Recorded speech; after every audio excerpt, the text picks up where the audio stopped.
একজন ইসলামিক ব্যক্তিত্বের নাম হয়তো শুনে থাকবেন। বাংলাদেশের প্রথিতযশা আলেম দ্বীন ছিলেন। ইসলামী বিশ্ববিদ্যালয় কুষ্টিয়ার একসময় প্রফেসর ছিলেন। তিনি রোড অ্যাক্সিডেন্টে মৃত্যুবরণ করেছেন। ডক্টর আবদুল্লাহ জাহাঙ্গীর রহমতুল্লাহি আলাইহি তার একটা উক্তি আমি বিভিন্ন সময় উদ্ধৃত করে থাকি। তিনি বলেছেন যে আমি দেশে বিদেশে পৃথিবীর বিভিন্ন জায়গায় ইসলামিক জ্ঞানের উপরে পিএইচডি ডিগ্রি পর্যন্ত নিয়েছি এবং বিভিন্ন বিশ্ববিদ্যালয়, বিভিন্ন জায়গায়, বিভিন্ন প্রতিষ্ঠানে আমি পড়াশোনা করেছি।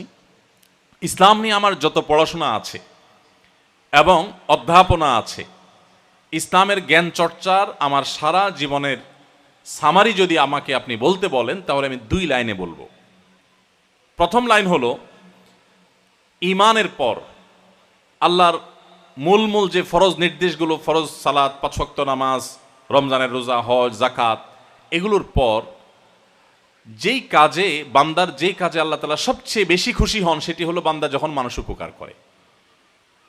মানুষের উপকার যখন কেউ করে, তখন আল্লাহ তাআলা সবচেয়ে বেশি খুশি হন। এমনকি ব্যক্তিগত নফল আমল, আপনি একাকী দাঁড়িয়ে এক্সট্রা কোনো আমল করছেন, নামাজ পড়ছেন, তাসবিহ করছেন, এই আমলের চাইতেও কোনো মানুষের উপকার করা, এটা আল্লাহ তাআলার কাছে এত বেশি প্রিয় যে আল্লাহর প্রিয় পাত্র হওয়ার জন্য এর চাইতে শর্টকাট কোনো ওয়ে আর নাই।